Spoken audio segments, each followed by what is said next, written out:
Hi everybody, it's Kathy here from Kathy Loves a Scrap, and I'm coming to you from the land down under. Today I'm playing along in the Christmas in Scrappy YouTube and Instagram inspiration hop, and it is Christmas in July, of course. And here is my layout that I've created for you today, and I'm going to walk you through the process. So I've selected some papers. First of all, I started here with my 11 by 8.5 papers here, and they're both double-sided. I have some ephemera which I'm going to build some clusters from, and I also have 3 photos. Now these photos were of my daughter and myself at a house in a local suburb that has been decorating for the past 30 years, and last year was the last year that family were going to decorate the house, and they really went above and beyond decorating their houses, winning many awards, which is a shame that they're no longer going to be doing it.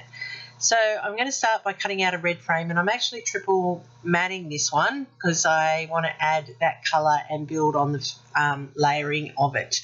So I'm using this navy blue one for one of the layers. I've got the red cardstock on the outside, and then the internal one I'm going to use this white one with the crystal, with the ornaments for the Christmas theme.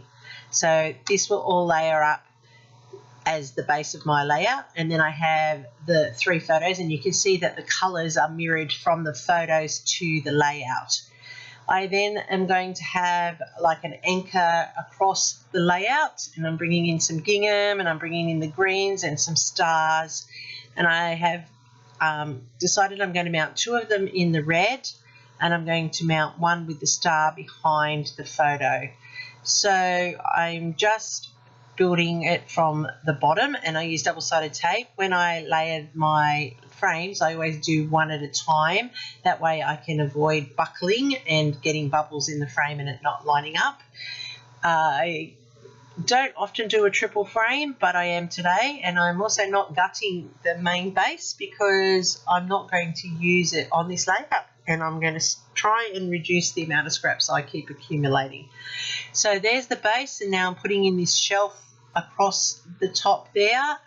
That's in the 3rd of the page, which allows for the bottom part to then slot in with the gingham part for the photos to sit along.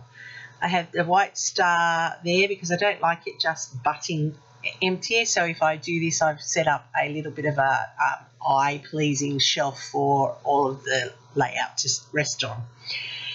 As I said, this house has been decorating for 30 years, has won plenty of awards. They even have fake snow coming out off the roof through snow guns at certain times throughout the night, especially as the sun is setting. So it's always been a special place. You can walk in the garden. They have a sleigh that the children and anyone can sit in for photos.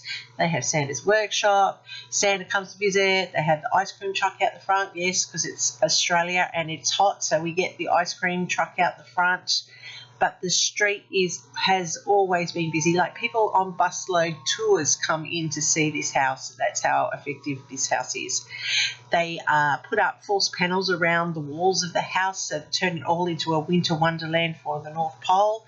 Children love it. So, as I said, Santa Claus visits. The elves are out. It's just really spectacular. In the windows of the house, they have all the mobile cranes and things happening. So it's a shame that the owners have gotten too old to continue on, because it really was a spectacular and special memory for my children in particular, but for many people.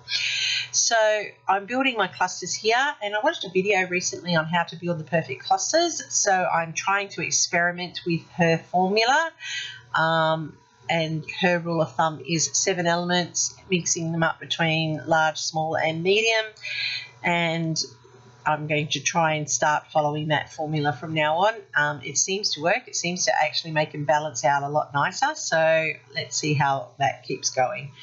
I'm mirroring the same sort of elements in each cluster as well, because that's really important to it, and the same with the colours, so that your eye is not drawn to one over the other. So I've got 3 cluster points, which is important for layout, and it then has 3 visual triangles setting up, and with the 3 photos that's important because it allows it to roam across the page. And I'm pretty pleased with how these clusters have come together, and I'm just finishing them off with some stickers, which are pretty unusual for me, but they blend nicely with this page and go well with the overall effect. I'm going to draw in a messy border, which I don't often do, but this time I'm doing it as a double, and so I'm drawing it in with the red first, and then I'm going to go back over it with black, so it doesn't matter if it's not perfect because it's meant to be messy. So you can see now that they'll crisp and they'll cross over, but it then creates an effective border to finish off the layout, and that looks like the strings from the ornaments hanging down as well. Now I'm liking how that all comes together and balances out. I'm just putting in that it was December last year and that it was where the lights were in Sydney that we went to visit. And there's my layout for this Christmas in July. There is a hop happening. There is a playlist which I'll have down below. Please leave some love for all the other players. There's my clusters, as I said. I built them up with the rule of 7. That marries nicely with my belief that everything needs to be odd, as in nature, like Fibonacci's number. It's just a pleasing thing. It's a natural thing for your eye to look at. And here's the layout incomplete, and very simple but effective, and anyone can do it. So if there's something here that you think you'd like to have a go at, by all means copy away. That's what it's all about. We're here to inspire each other. I'm happy with this. It's another Christmas layout in the Christmas album. Very unusual for me getting so many done. I'm Kathy from Kathy Loves to Scrap, and I'm coming to you from the land down under. Don't forget to give me a like if there was something here that you found appealing. It lets YouTube know that you want to see more of my stuff.